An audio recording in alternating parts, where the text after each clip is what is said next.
Hello there, this is the voice of Stewart Pearce, and welcome to Deep Dialogues, a series of 12 remarkable conversations that I'm having with male soul stewards from all over the world, these extraordinary men who are transmitting unconditional love, empathy, and vast waves of spiritual intelligence, encouraging us, inspiring us, enthusing us into living a new level of living, and thereby creating a brave new world.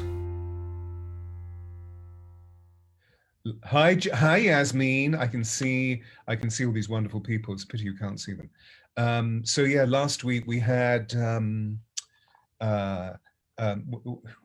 was last week? Completely gone from my mind. You were this week, Robert Holden, and then Matt Kahn. So it's brilliant. Robert is brilliant, and I know personally, and Matt Kahn I don't know personally, but I think he's brilliant. Yeah. So intense amplification of vibration, I would say. I hope Jessica, so. hello. Okay, so people are coming in. Good afternoon, Melody. Where are you? We're in the evening here in the United Kingdom, and Charlie's in the United Kingdom. Oh, Dr. Larry Ward was last week. That's right. Who has written a book called America's Racial Karma.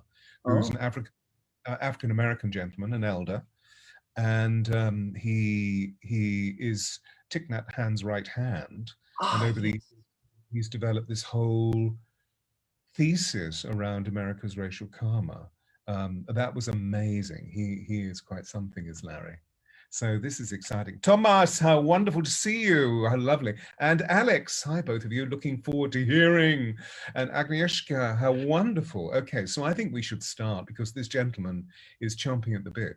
And we have people from South Africa. We have Sharon from South Africa, Michelle from Melody's in Boston, Massachusetts. It's so exciting, isn't it? Here we are sitting down and we're reaching out, the child within me. New Brunswick, Phyllis. Well, look, everybody, welcome as you come in. I'm going to engage this wonderful man in conversation. So Charlie, I'd love to just introduce you formally by sharing with everybody a little bit of your extensive bio, if I may. So ladies and gentlemen, I'm introducing you to Charlie Morley, who you see sitting in front of you. Charlie became a Buddhist at the ripe age of 19 and then lived in a Tibetan Buddhist center for 7 years. And within that, completed a 3-month solo meditation retreat in 2016. Charlie's been a teacher since 2008 within the School of Tibetan Buddhism and is a student of Lama Yeshe Rinpoche. Is that correct? Perfect. Derived from these spiritual practices, Charlie has co-created an holistic approach to dream work called Mindfulness of Dream and Sleep, and has written 3 books which have been translated into 15 languages. For over 10 years, Charlie has run workshops and retreats in more than 20 countries, presenting at both Oxford and Cambridge universities, at the Ministry of Defense, which we're really going to be talking about. Something's gone wrong with my screen, so let me just do that. And the Houses of Parliament, TEDx, and of course, Mind Valley University, who have just contacted me. So I must share with you how you feel about all of that. So Charlie, welcome. It's absolutely wonderful to have you here. You bring such a wonderful ray of joie de vivre to the industry of mind, body, and spirit. And of course, at the same time, your work is impeccable, which is why we're sitting having this conversation. Brilliant. Thank you. It's great to be here. And it's also great to have my bio read out by you, of course, the voice. Stewart Pearce, the voice. It makes me sound much more, it just sounds, much more grand than it actually is. So I think I should ask you to read my bio at all events now. I'll get a recording of you and just play it to people. So thank you for that. If you require any voiceover processes from the quality of voice that I have, which my voiceover agent is referring to as being dinosauric, then feel free. Because what's interesting on that level of activity is that the damaged voice is in today in a big way. Yeah, I mean, if you have that sort of voice, it's really cool, you can, whatever, It's all that sort of thing like that. And, you know, I think probably it's going to be Michael Gambon that's employed, you know, because the name goes with it. Anyway. I see. I know that when we had our pre-show chat, Charlie, you talked a lot about, we shared a similarity of being alternatively positioned from our educational point of view. And you, I believe, had profound dyslexia. I wonder if you could share just maybe a little bit about how that was. Yes. So we have this wonderful term nowadays, don't we? Neurodiversity, which didn't exist when I was at school. It was just, you know, you're either the thick kid or you're dyslexic or whatever it was. I mean, it was fine. And I had some extra classes and stuff like that. But I think it's, you know, it is difficult to have a label like that at school because it's seen as something that's wrong with you. Now, however, I am, as we said before in the pre-show chat, I'm quite grateful for my dyslexia. I mean, it's I'd say about 3 times a month, I will have a dyslexia moment, which is a term I saw you use in one of our emails. I thought, oh, that's nice. Yeah, a dyslexia moment where I won't read something correctly or a word will be jumbled or something like that. I mean, mine's mainly numeric dyslexia. People often ask, how can you write books if you're dyslexic? Well, ask me to split a bill at the end of a meal and I won't be writing any books. So about 3 times a month, I'll have a dyslexia moment. And about once a month, I will have a dyslexia superpower moment where I realize I have seen something or reflected on something in a way that no one else in the room has reflected on. And it's often very off key, a kind of a strange way of looking at things. I think, oh, that's the dyslexia. So I really think it can be a superpower in many ways. And I mean, mine's kind of mild now, but I think it can be an interesting way to look at the world, and it can be a different operating system to work with. And the amount of people you see who are in the kind of spiritual scene or maybe kind of outliers, people who've done stuff a little bit differently, so many turn out to be dyslexic or dyspraxic or somehow neurodiverse. And it makes complete sense, right? Because if your brain is slightly outside the box, I guess it makes it easier to think outside the box. I don't know. I'm just thinking off the top of my head now, but I'm very happy with terms like neurodiversity, and I think it's very empowering for young people nowadays at school to have that idea at hand rather than possibly a negative or harmful label. I feel what you're saying is absolutely crucial, you know, and it's fascinating to have your take on it because it rings absolutely with me in the sense of my own dyslexia and my synesthesia, which I can now switch on and switch off. But as a child, could not read before the age of 13, 14. I learned to read through singing. My mother had the ingenuity, because I kept humming in tune, Stewart should go into a church choir. So I was put into a church choir. Now, I mean, I just copied the other boys. You know, there we were in our little, you know, starched collars and cassocks and surplices with a book in front of me. But it was only there for form. I couldn't read it.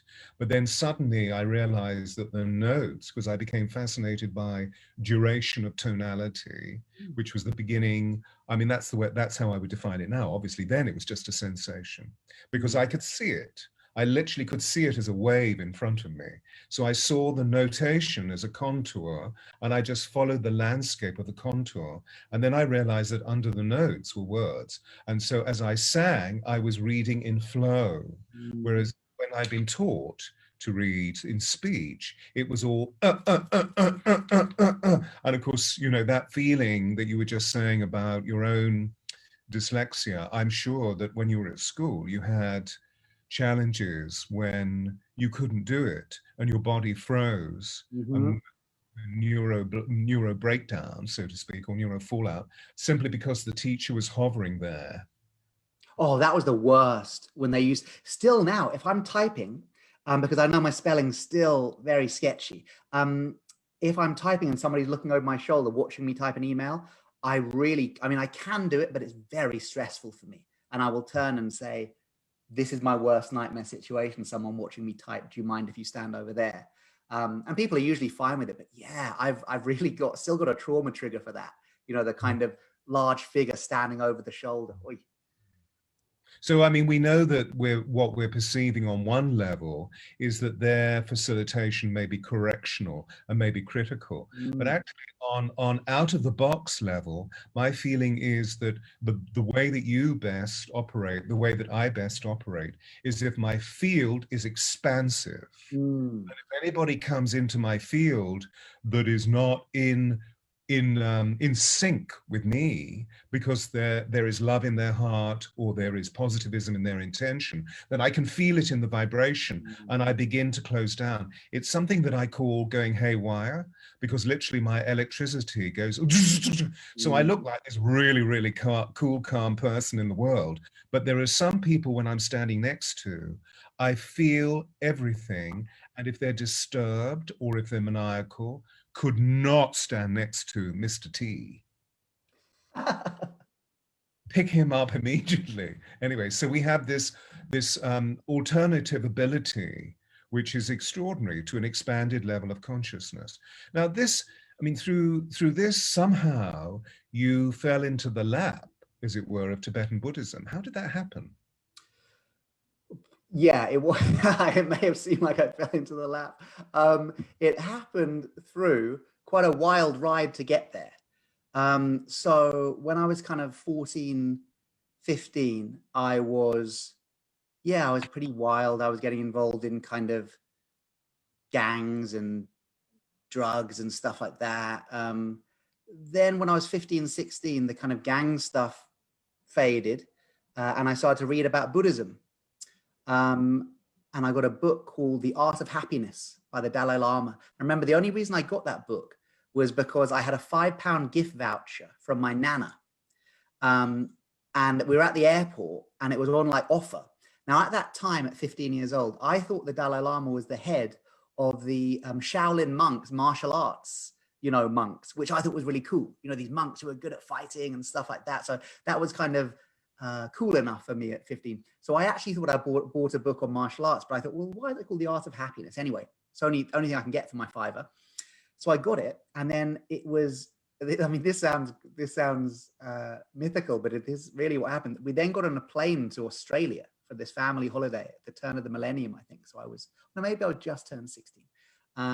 And by the time we got to Australia via a couple of stops, kind of in my head, like I was like, I'm a Buddhist now. Not that there was any massive penny drop moment for reading that book, but it was more that as I read, I went, oh, that's what I think.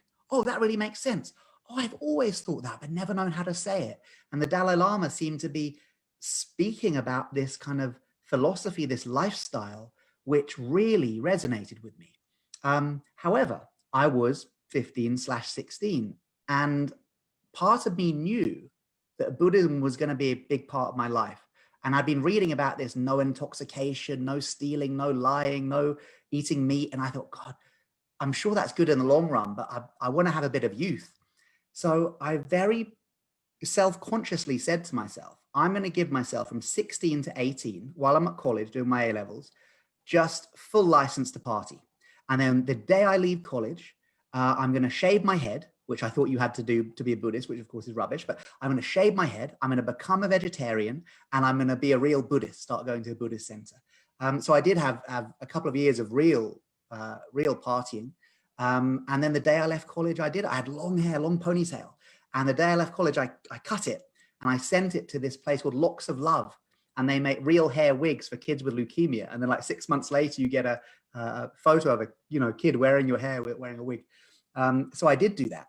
But in that 2-year interim, things got pretty heavy with the drug side of stuff. I was very into psychedelics, acid and mushrooms and ketamine. Now looking back on it, it was a young man who knew there was something more to the mind. I knew there was something bigger than these dimensions.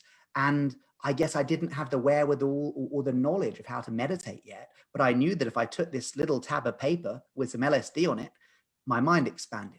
And on one of those nights, I took too much. I had like an overdose of LSD.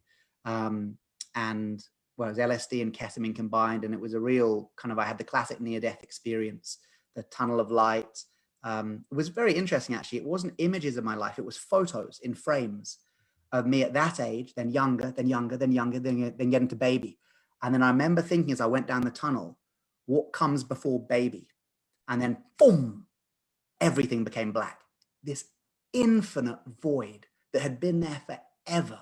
There was no time in this space. There was no space in this space. It was this infinite void.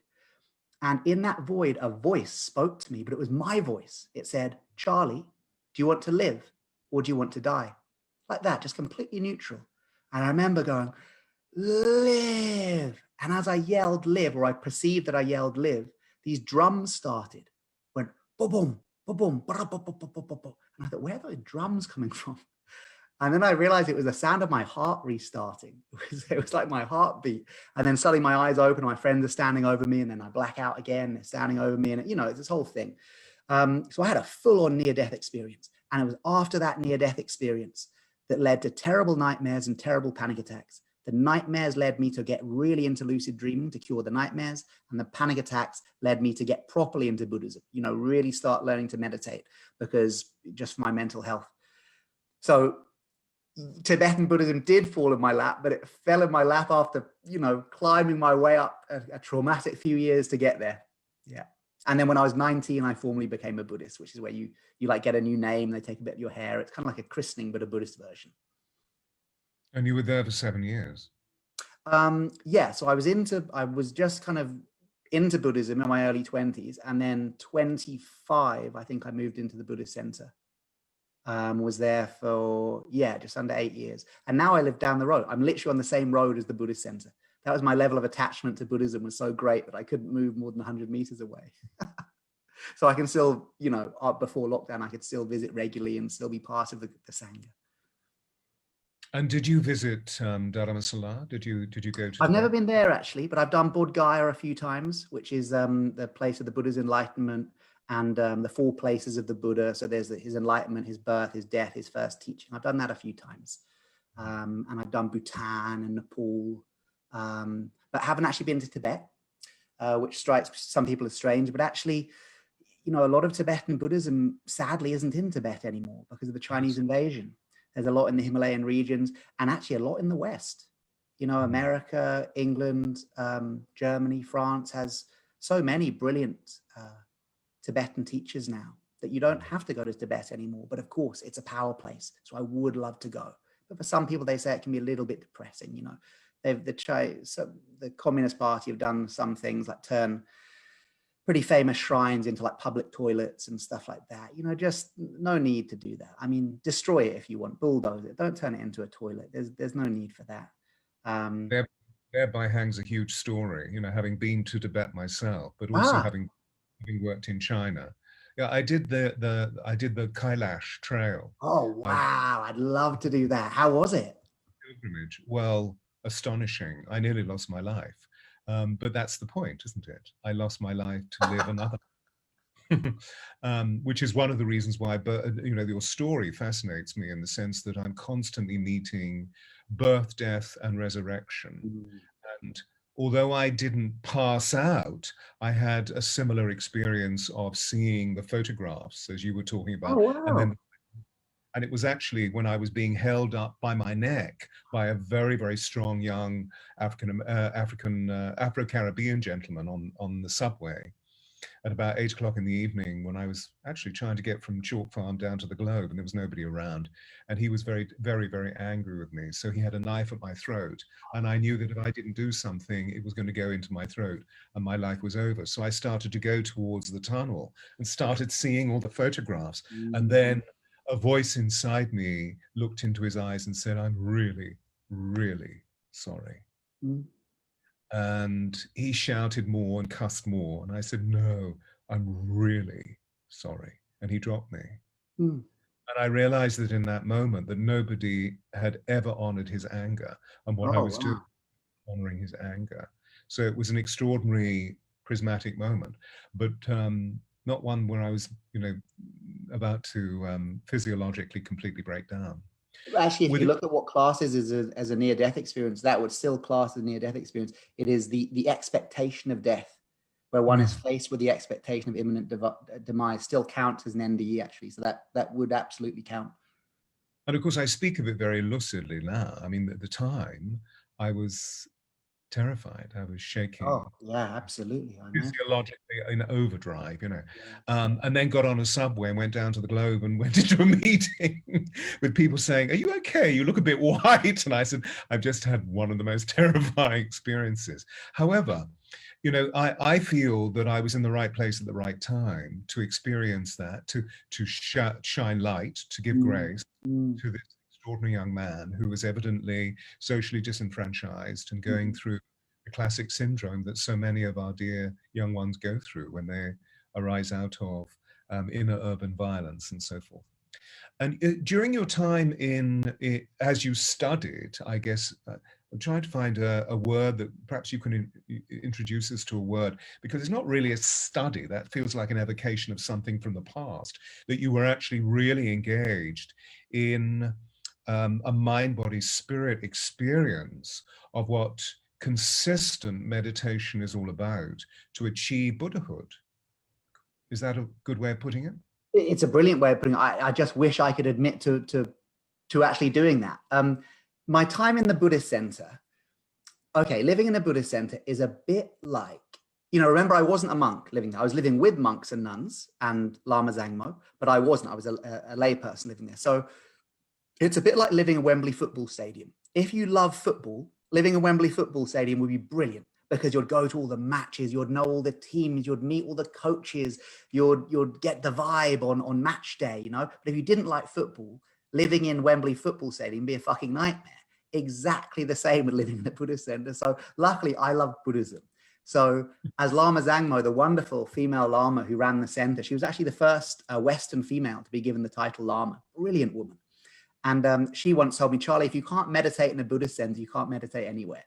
So it was immersive. It was very easy. There were a lot of opportunities to do practice, but I'm sure more than half of them I turned down. But where I did do some practice was, you mentioned the 3-month retreat. Then I did some practice. That's pretty much all I did. Kind of 10 hours a day for have a long 3 months in 90 days straight or something like that. That was intense practice. Yeah. So that actually wasn't in the Buddhist center. That was in South Africa. I heard you say there are a couple of South Africans tuning in today. That was in a place called Tararokpa Center, which is just on the border of South Africa and Namibia, I believe, just before the border. And I rented a kind of hut, lovely hut, actually, double bed and a shower and everything like that. So I wasn't slumming it at all. But I was in that little hut for 23 hours a day. I was mainly in silence for 3 months and mainly meditating all day for 3 months. So there I learned to meditate. I could say by the end of that 3-month retreat, I knew how to meditate. Before that, the 10 years of practice before, I think I was kind of just sitting there. But by the end of 3 months, I think I learned to meditate. So that's something. What was the difference? I think I had read about the experience of meditation in books and stuff, and in the biographies of these masters and stuff like that. And I had kind of imagined that that's what I was experiencing, and kind of hoped that that's what I was experiencing. But on the 3-month retreat, just a couple of times, I had an experience of what they were actually talking about. And that was enough, just in those couple of moments, to go, oh, I tasted the chocolate just for a second, but at least I now know what chocolate tastes like. I know that chocolate exists, and I can smell my way back to the chocolate sometimes now. So yes, that's what happened. And so physiologically, it was a completely different, sensorily, it was a completely different experience from before. Yeah. I mean, I remember in one, well, you know what you're asking, and this is a deep dialogue. So actually, I think my motivation is fine to discuss this. Yeah, there was one time where I remember I could feel every sensation in my body at the same time, which included a bead of sweat going down my face, the air touching my arm, the connection with my body on the floor, the movement of air through my lungs, the feeling of my eyeballs moving under the eyelids. But it wasn't one after the other. It was a simultaneous experience of feeling. And I'd kind of read that in these books, even just books about sectarian, secular mindfulness, but I had never actually experienced that. And it was a complete awareness of everything that was happening at the same time, simultaneously. And with that, there was no room for any anxiety or neurosis, because it felt like, or what the insight it gave me was that anxiety and neurosis and boredom and loneliness are all in some way a rejection of the present moment. And if we were fully in tune with what was happening in the present moment, literally the sweat dripping down, the air touching our skin, there's simply no space for anything but awareness. So it's not like awareness leads to happiness and love and compassion, but that awareness allows no space for anything but happiness, love, and compassion. I think. So for me, it's remarkable what you're sharing, because this is what, in essence, the people that have worked with me over 45 years want to find. It's what an actor, just to move into the field of acting, wants, when he or she becomes so finely tuned that the inner and the outer experience is not different, it's the same. And one's sensory faculties become completely co-creative. So you feel absolutely every part of your physiological mechanism working in conjunction with your spirit and in conjunction with the other person. I think it's, you know, a great artist wants to move to, and that's been defined by many in all sorts of unusual ways, but very specifically in the way that you are. So this is very remarkable, you know. There's I love the way that you're very blithe with the way that you deformalize the sanctity that can be overly formalized at times. But what you've revealed to me and to all of us listening is the acute sensitivity of you, and how life, spirit, your intelligence has taken you right into finding exactly what the frequency keys are that enables you to be the great one that you are, which of course we see as a magnetic reference, because your field is so open that you draw extraordinary people to you, or working facility in the way that you were sharing with me during our pre-show chat, that I'd love to go into in a moment. Before we, you know, I'm thinking particularly about the Ministry of Defense and what we shared about mindfulness and lucid dreaming. But just before we go there, I also wanted to ask you what you perceive at all, and maybe there's a question you don't really want to go into, but what, knowing you in the little way that I do, I think you will, what do you perceive is the changing landscape of Tibetan Buddhism as it moves from its very pristine connection with His Holiness and with the Himalayas, and now that it's moving into this wonderful capacity of reaching so many people around the world, the establishment itself must be changing, presumably. Is that correct? Oh, very good point. Yes and no. I think in one way it is absolutely adapting to the West. In fact, in many ways, I think this might be the fourth turning of the wheel. You know, it's said to be these three turnings of the wheel that led to these three major branches of Buddhism, which then have multiple schools within them. The Theravada, the teachings of the elders, then 1,000 years later, you get the Mahayana, which is ideas of bodhicitta and the bodhisattva ideal, and then a few hundred years after that, the Vajrayana, which proliferated in the Himalayan regions. You know, these three turnings of the wheel.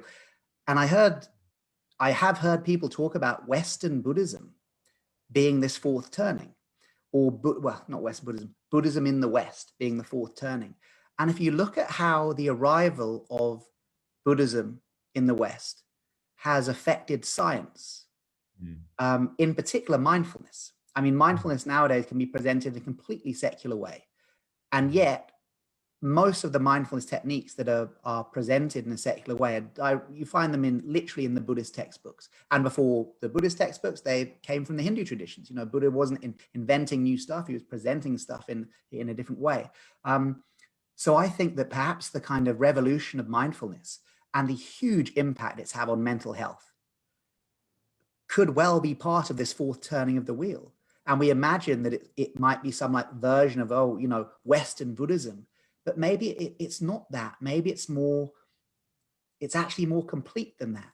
It's not that there'll be a new school called Western Buddhism. It's that the fourth turning of the wheel will be the effect of Buddhist practice on the West, of Buddhist psychology, of mindfulness, of awareness of breath and breathing, all of these things that came in with the movement of Tibetan Buddhists out of Tibet based on the Chinese invasion have led to something really powerful happening in the West. And I've even heard the Dalai Lama say that actually for a Westerner, we should be glad that the Chinese invaded Tibet, because without the invasion of Tibet, the wisdom of Tibetan Buddhism may have eventually reached the West, but many decades later.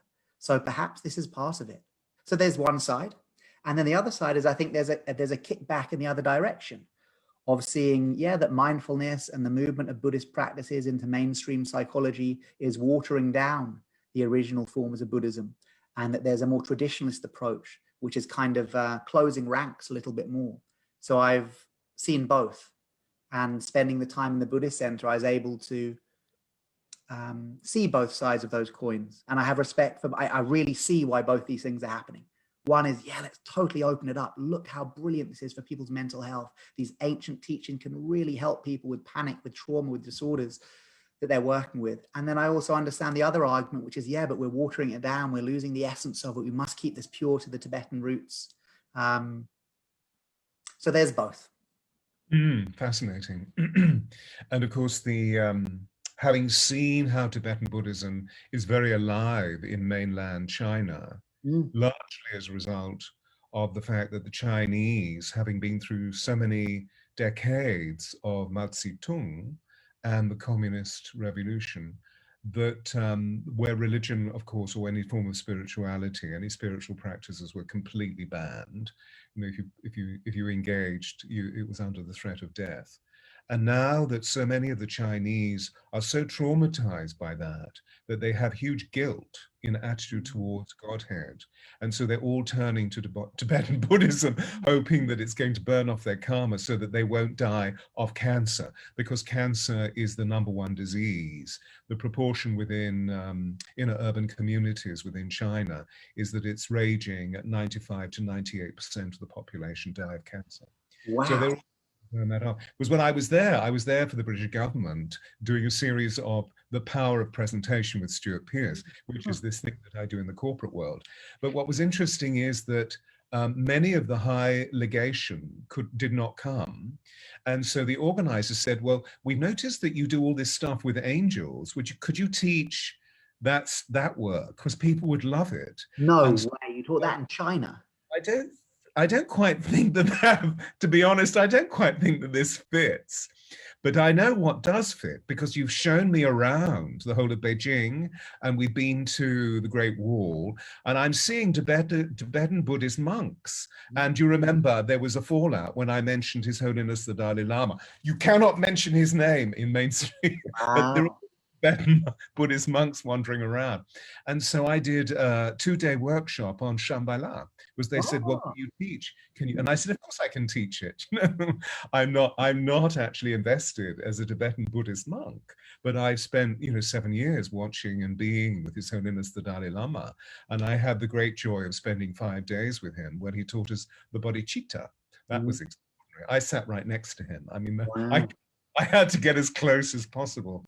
It was a fulfillment of one of those extraordinary dreams. Those dreams that we played when we were slightly younger, where you would be sitting around getting somewhat drunk or stoned when you're at university, and people would say, well, if you could spend the night with somebody, who would you want to spend the night with? And it would always be about either sexual gratification, and of course it would come to me and I would say, I would really like to spend the night with His Holiness the Dalai Lama, but not for those reasons. I just want to spend the night engaging him in conversation. Everybody thought, of course, that I was absolutely extraordinary. Bizarre, weird, whatever. So Charlie, from all of this immense experience that you've been through, you found a way of being able to ride on the beautiful wave of mindfulness and meditation, and of course moving into your particular immense expertise around lucid dreaming, and it seems that you come as a zeitgeist. You come at the time of the zeitgeist because, as you've just been expressing, mental health and mindfulness and this particular extraordinary movement into mind-altering or neuroplasticity of shifting neural pathways. Could you tell us a little bit about your métier, your profound enjoyment of lucid dreaming and mindfulness practice? Yeah, sure. The first thing, it's interesting you said about the zeitgeist. It is strange. I think I was in the right place at the right time, because how long have I been teaching for? 12 years. So 12 or 13 years ago, most of the Tibetan Buddhist teachings on lucid dreaming were only offered in long-term retreat or from qualified lamas. I think that Lama Yeshe Rinpoche, my teacher, had some sort of prescience or awareness of what was coming, and that he thought it was a good time to allow some of this stuff to be taught more openly. And I think, as one of his students who was practicing lucid dreaming, I was in a place that could offer something of benefit. And at the time I started teaching, a lot of things came together in that year, which it was very strange coincidences. And of course, I don't think there are any random coincidences. I think everything is coincidence of karmic causes and conditions. But yeah, the year I started teaching, or around then, the film Inception came out. There were these huge studies on lucid dreaming where they got the first person to have a lucid dream inside a brain scanner. So they really proved it once and for all that lucid dreaming was for real, even though people knew it was for real since the 70s. But once you had someone have one in a brain scanner, you really had the votes were in, it was for real. So I think I arrived at a time that was very open to what I wanted to talk about. And then the book came out at a time that was open to what I want to talk about. So that's the first thing, that yes, I think there was a zeitgeist that was emerging at the time I started teaching, which made it much easier for me. And it's been great to see the growth of this. 12 years ago when I first started teaching, many people didn't really know what lucid dreaming is.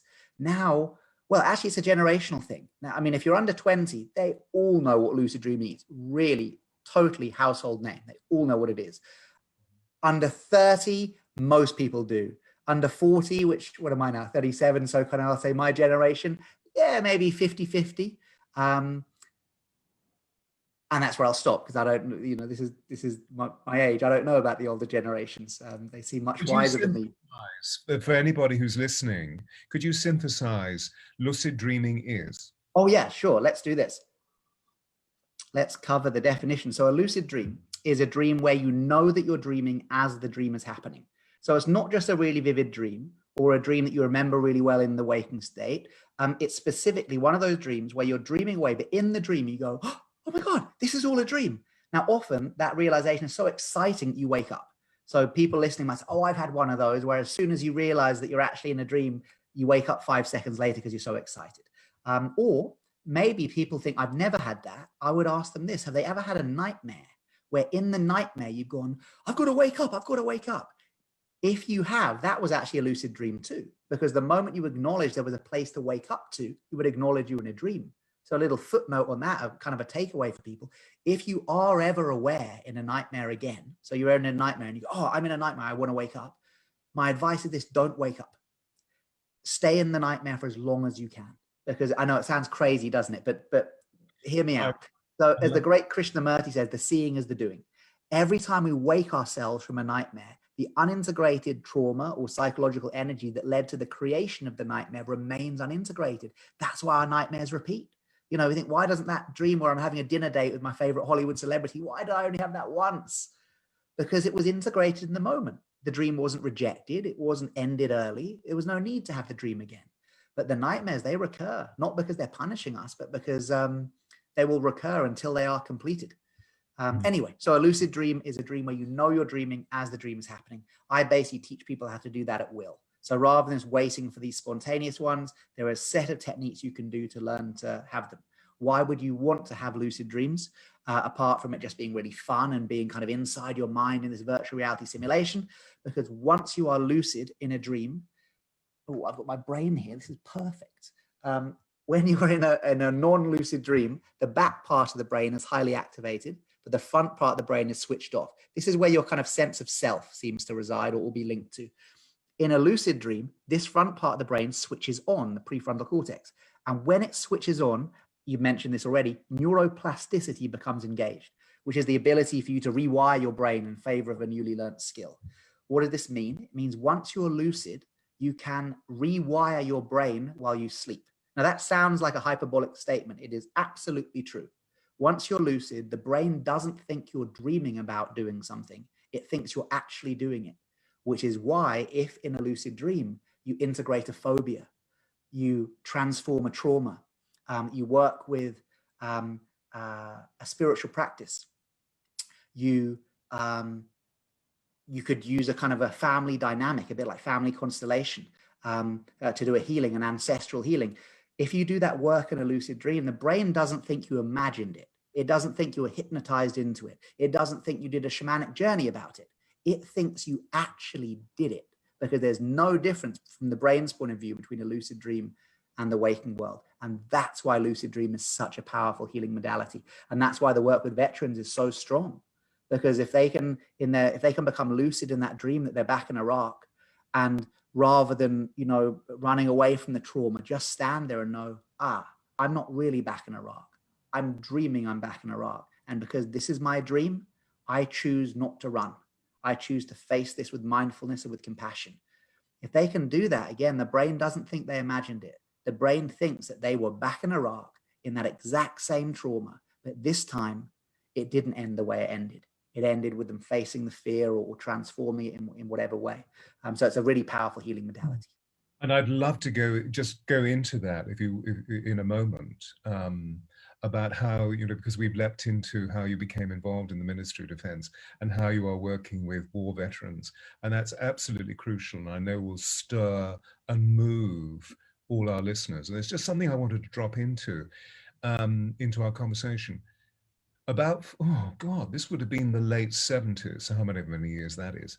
I met a wonderful woman called Dr. Patricia Garfield, who was a social anthropologist who had discovered the Senoi tribe in Indonesia, whose entire culture, you've heard about them. She's a very famous dream researcher. I'd love to have met her. She was extraordinary. I mean, that was 78, 79 or something. And so she told me about her experience of living with a Senoi for, I think she was there for about 6 months. And it requires a very remarkable individual to do this, rather like the Jane Goodalls, the Dane Jane Goodall of this world, that they have this extraordinary receptivity where there's an immense amount of stillness within them, where they can sit and be completely mindful of what's taking place, but at the same time, non-invasive. And so for a social anthropologist to be drawn into an indigenous tribe and to hear the elders speaking of how the whole of their culture is based on the dream world. So that when they go to bed, they go through a ritual where they go to sleep, and then the following morning, there they are all in the long hut, literally telling what dreams they've had. You have to go through every single member of the tribe, and the dreams, if necessary, the dreams are interpreted by both male and female shaman or witch doctor. I just wanted to drop that in. So I started planning my dreams. So I'm complete, in the late 70s. So I'm completely with you in terms of lucid dreaming. Well, you met Patricia Garfield, who was like really. Pat Garfield is like one of the pioneers of dream work. And I read in that study that she did in the Senoi is they have very low levels of crime and violence in their community. And she was making a possible link to the integrative benefits, because of course, just sharing your dreams is of psychological benefit in itself, because by speaking them out loud, we witness an unconscious process consciously.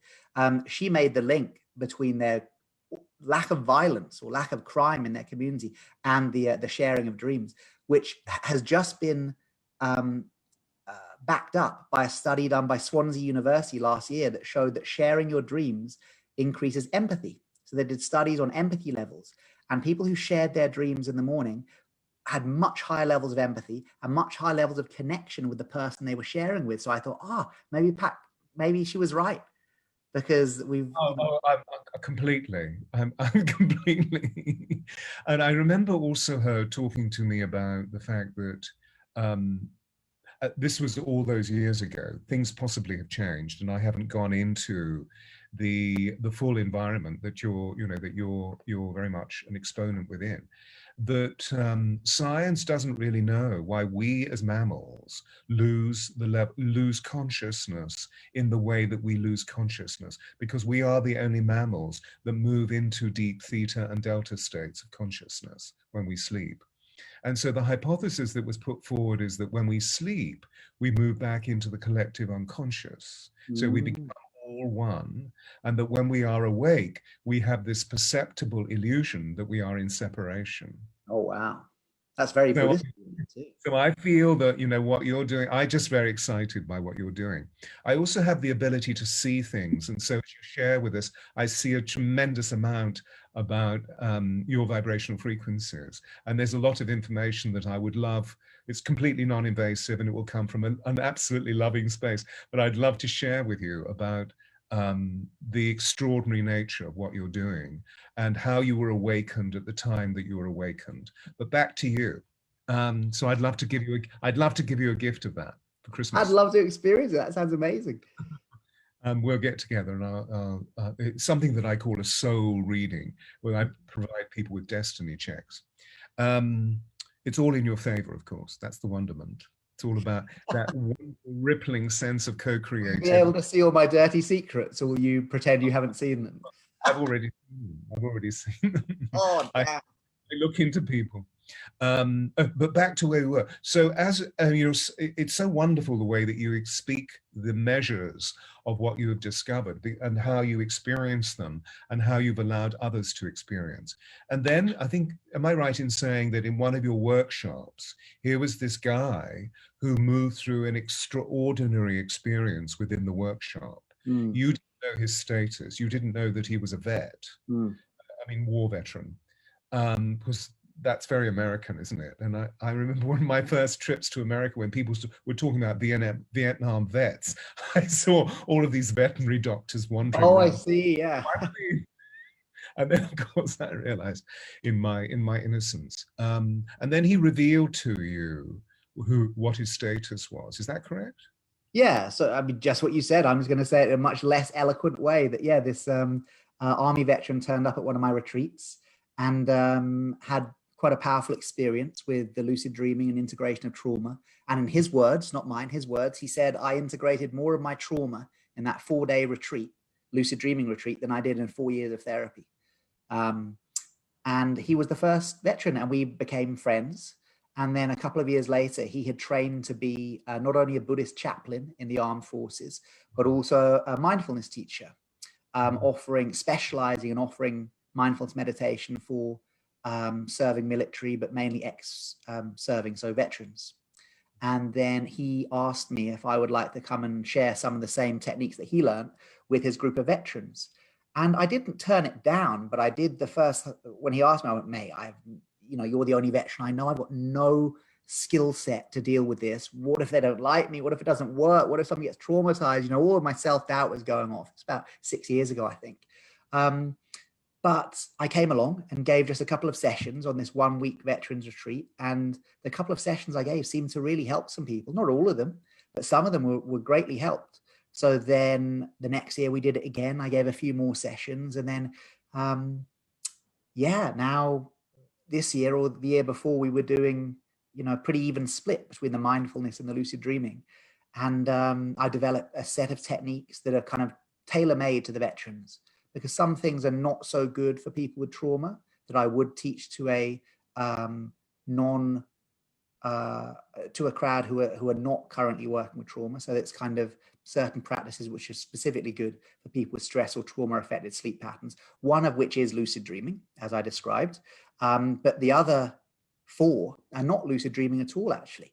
They are a breathwork technique called coherent breathing, a lying down relaxation meditation technique called yoga nidra, a visualized, well, several practices for nightmare integration, but one of them is a practice from actually an ancient Tibetan shamanic tradition called Bun, which is to imagine, you imagine a group of protectors around your bedside as you fall asleep, real or unreal, known or unknown, standing guard essentially as you sleep. Really good people with nightmares.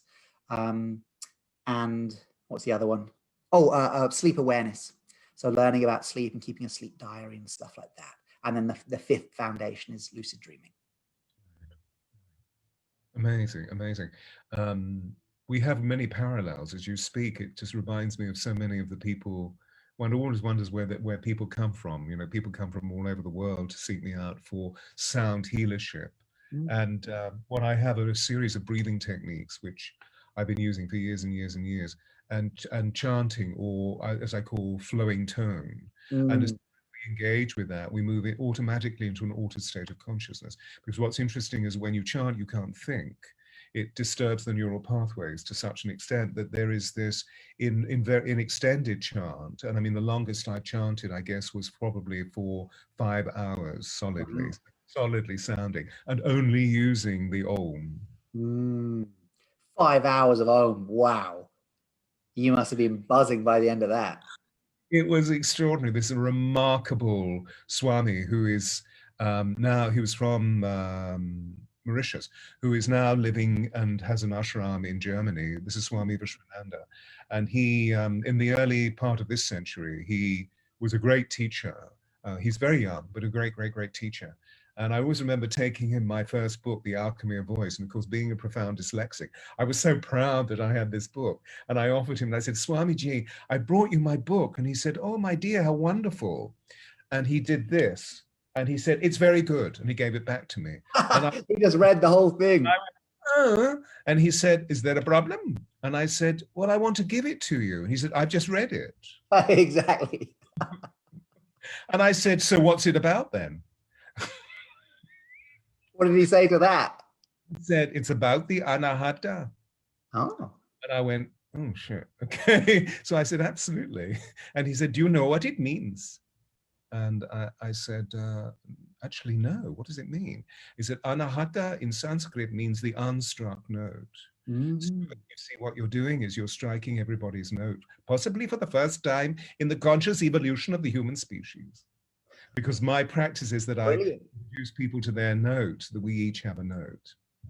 Anyway, so there you then suddenly were working with the Ministry of Defense. This is fascinating.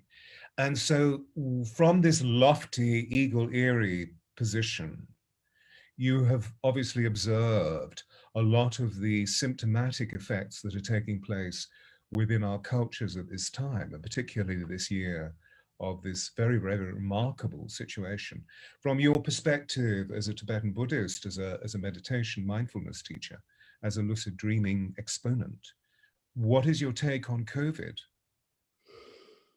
Oh, I don't think I'm really any place to talk about COVID itself, but I might have something of interest to talk about the possible kind of aftershock of what happens when we as a global community face a virus that threatens people and kills a lot of people.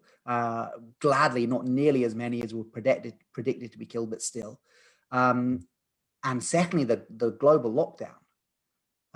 I think, unfortunately, that we have not even started to see the afterquake, the aftershock of what happens when you force people into isolation.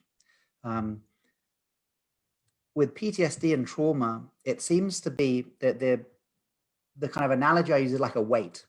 So let's say me and you go out for a drive in a car and we have a very minor car crash. You know, maybe we just bump the bumper of the person in front of us. Maybe that trauma is very light. So if we think of the trauma like a lead weight, and this is the ocean, the trauma just sinks to there. And then maybe a couple of days later, we have a minor anxiety dream or a nightmare about the minor car crash, and that's the weight released. The heavier the trauma, though, the deeper it sinks down into the unconscious. And I am concerned. Well, am I concerned? No, I think I'm just mindful of the fact that I think the traumatic effects of a global lockdown may be so heavy that it's going to be many months till that trauma emerges. You know, if we have a really heavy trauma, it sinks right down to the bottom of the psyche and take months or years to float to the top and be revealed.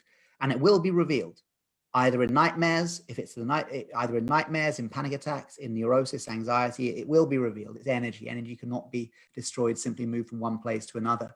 I mean, some of the veterans I work with, it's 20, 30 years till they start having PTSD nightmares. And it's often when they have the space to look at them. For example, they retire or they come to the end of a work period, and then suddenly these nightmares appear as if the mind was waiting until you could be a captive audience to witness these nightmares, because of course nightmares can be a great sign of healing.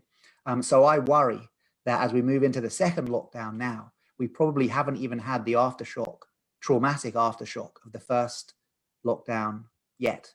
And I think it will be a trauma that we'll need to integrate as a global society. And the effect on people's sleep and dreams has already happened. I mean, I've made a couple of videos on YouTube about COVID dreams and lockdown dreams, people are calling them. So very quickly, we saw anxiety dreams set in and nightmares about these possibilities. But I think the long-term effect of the lockdown, we probably haven't even seen yet, which is why I hope in a kind of tragic irony, but the fact that my book's coming out next year, I really think this book is helpful for people with that. So I think hopefully it may come out at a time when people really need it. And I'm quite fine promoting books because, as you know, you only make about £1 off a book. So people always say, oh, why are you promoting your books all the time? Is it a money-making scheme? And mate, you make £1 of every book sold approximately. So no, it's not a money-making scheme. You don't make money from writing books. You write books because there's something in the book that you think could really help people. And I do think this new book, which covers all of those 5 foundations I spoke about, could be really helpful for people, especially if there is a coming traumatic response. So with this in mind, I mean, you know, it's so exciting to hear you talk. And so I really want to, more than this, the way that you share with us. And so I really want to thank you for coming to the Deep Dialogues process. And the very fact that you're speaker number 21. I love that. You know, 21 is such a big number in Tibetan Buddhism too. Okay. Because I work through Middle Eastern numerology or Western numerology. So tell us about the Tibetan.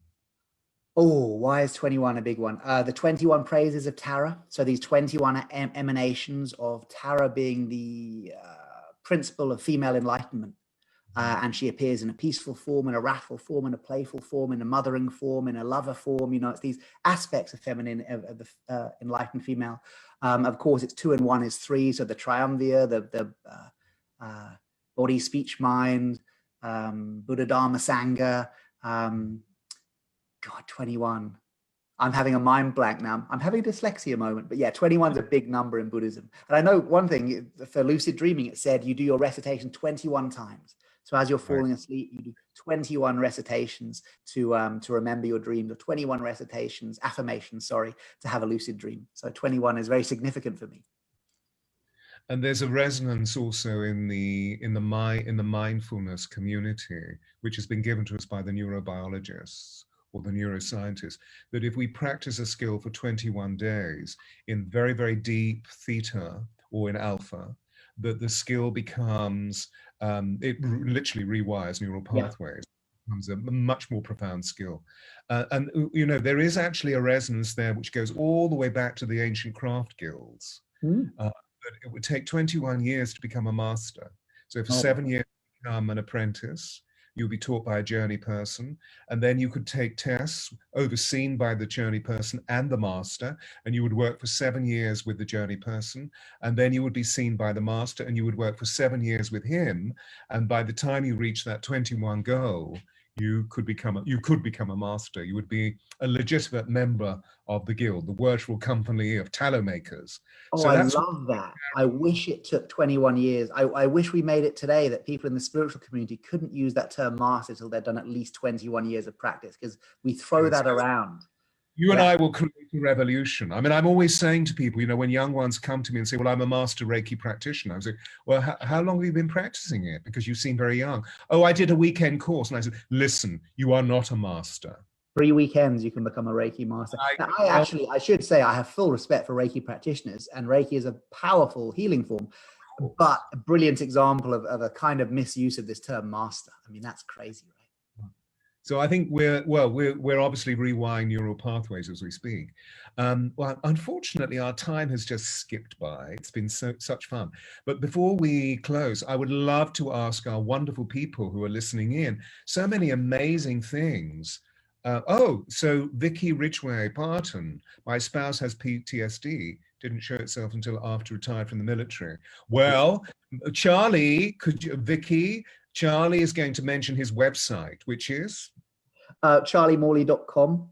And Vicky, I'm at the week 6, so the last week of a course, especially 6-week course, especially designed for veterans and serving military, which your husband would have been very, very welcome and come for free. I never charge veterans for any of the courses. Unfortunately, that just finished, but early next year, I'll be running the same course. So if you go onto my website and put your email into the mailing list box, then I'll be able to send you details about that. And I'm also on Facebook and Instagram and everything like that. So yeah, courses are coming up. And of course, Charlie has written 3 books, and they are? Dreams of Awakening, which is lucid dreaming within the context of Tibetan Buddhism. So kind of a spiritual, if you're into kind of spiritual stuff, that one's the best. Then the second one is Lucid Dreaming Made Easy, which is kind of like a dummy's guide to lucid dreaming. So that's good if you just want straight up lucid dreaming without any of the Buddhist stuff. And then the third one is called Dreaming Through Darkness, which is an exploration of the Jungian concept of the shadow in relation to lucid dreaming and transformation of shame and fear. And these are all available on Amazon or on your website? Anywhere that sells books, yeah. Charlie, there's a question, actually a couple of really interesting questions. Lisa is asking, hello Lisa, do we set the intention for our answer to a question just before we sleep or when we know it is a lucid dream? Yeah, if you were lucid, then you could become lucid in your dream and call out, to meet your higher self, or call out what career path should I take, or call out, what spiritual practice should I do? You can actually ask questions. So that's one thing you can do. Or there's something called dream incubation, which would be before you go to sleep to write or draw, even better, an image of a question you want answering. So let's say it's what career path should I take or something like that. Write it out, draw a little stick man or stick woman person calling out the question. Do whatever you can to cement this idea of tonight in my dreams, I really want to have a dream where I'm shown the answer to this question, and then fall asleep. Tonight when I dream, I receive the answer, or tonight when I dream, I have the career path dream. Tonight when I dream, I have the career path dream. Think of some sort of affirmation you can do that encompasses the desire for the dream you'd like to have. And that's dream incubation. That's not lucid dreaming. So you'll have a normal non-lucid dream. But about 70% of people within 3 days of doing that technique have success. They get a dream. If you fall asleep tonight going, tonight I dream of being on a beach. Tonight I dream of being on a beach. You are very likely to dream of being on a beach. When it gets to asking questions and kind of philosophical insights, it becomes a little bit trickier, and lucid dreaming is probably a better approach. But yeah, many people do not think they can affect the content of their dreams. And in fact, 70% of people can within a few nights. So, we're in lockdown. Maybe we'd all rather be on a beach. So tonight, fall asleep saying, tonight I dream of being on a beach, and it may well work. I remember when I practiced it in the 70s because of the, meeting Patricia. It would take me 3 nights to experience the dream. Yeah. And 3 is a really powerful vibration to me. There was another question here from Daniel Taylor. Hi, Daniel. I'd love to know what you think of deceased or missing people contacting us in our dreams. Yeah. So it could be that we are just dreaming about somebody who's dead because we love them, or because we are traumatized by their loss, and the dream is designed to integrate memory, consolidate memory and integrate trauma. So if we've lost someone, we have lost the memory of them and we've experienced the trauma of their loss. So it's very likely that we will dream about them. So that's one possibility. The other possibility is that the dream state, and especially the lucid dream state, is a thin place, a place where the partially permeable membrane between the magic and the material is at its most thinnest. So I believe that in the lucid dream, sometimes if there's a dead relative that appears, many times it's just your projection of them, but sometimes there's an absolute possibility you are really tuning in to either the kind of energetic resonance that they have left, if they have moved on into their next rebirth, or possibly if they are still in a space before they've moved on to their next rebirth, you're actually communicating with them. I mean, if I was an ancestor trying to communicate with you, Stewart, would I try and communicate with you in the waking state, which is so gross, which is so dualistic, which is so material? No, I'd wait until you were in an altered state, maybe the liminal state of the hypnagogic, the thin space of the lucid dream, the thin place of meditation or visionary experience. So I think it can, many times it's a projection, but absolutely I think you can receive energetic visitations in your dreams, and especially lucid dreams. Thank you. And there's just one more, three in all, three, just one more. I've asked some deep questions while lucid and nothing happens. What could possibly be blocking me? What should I do? So this is where the person's become lucid and they've had the intention to call something out, you know, show me something important, or what career path should I take, blah, blah, blah. Why isn't it manifesting? It could be that the dream doesn't want to answer your question. So we can ask all we like, you know, we can knock on the door, but sometimes the dreamer is not prepared to answer our question. But often it can be around our motivation. So what I'd advise you to do is to actually make a dream plan before you go to bed. So write down on a piece of paper the question that you want to explore in the lucid dream. And then again, a bit like the dream incubation thing, draw a picture of yourself in the dream, calling out the question. This not only presents the dreamer, that part of the mind that creates and plays out our dreams, with a template of possibility, but it also lets the dreamer know, I'm serious about this. This means something to me. I'm going to write you a love letter saying in my next lucid dream, I would love to call out this question and have this question completely answered in a way that I understand and remember fully in the waking state. You're kind of writing a love letter to the unconscious mind. So going through that process before you have the lucid dream can really help to plant those strong seeds of intention. So when you get lucid and do call out the affirmation or the question, it's much more likely to manifest. Wow. We've kept you. This is amazing. Thank you so much. Thank you. It's been really fun. It's flown by, hasn't it? Like all good conversation should. Just yeah, I'm very excited by it, very, very excited. And all these wonderful people that have been tuning in. Melinda, I have mentioned your name. Katie, Jackie, thank you so much. Tracy, Alex, Lisa, all of you wonderful people tuning in. Agnieszka, all the way from, did you have an experience from meditation in Africa? Anyway, that's a lot, somewhat back in our conversation. So thank you. And tune in again next week. But next week, it's my conversation or deep dialogue with Robert Holden. Unfortunately, he's a brilliant friend of mine. I'm going to be recording a pre-record, so it won't be live, unfortunately. But I'll be here to answer your questions. Charlie, please don't leave immediately. Everybody, namaste, and see you next week. And please drop notes to me about those people that you would like to see or hear in this context for next year, because I'm in the process of, people are now coming to me and asking if they can come on dialogue. So I feel really honored. Some amazing people are coming up, like Zach Bush, for example, Dr. Zach Bush. Okay, just switch off. Bye-bye, everybody. Switch off.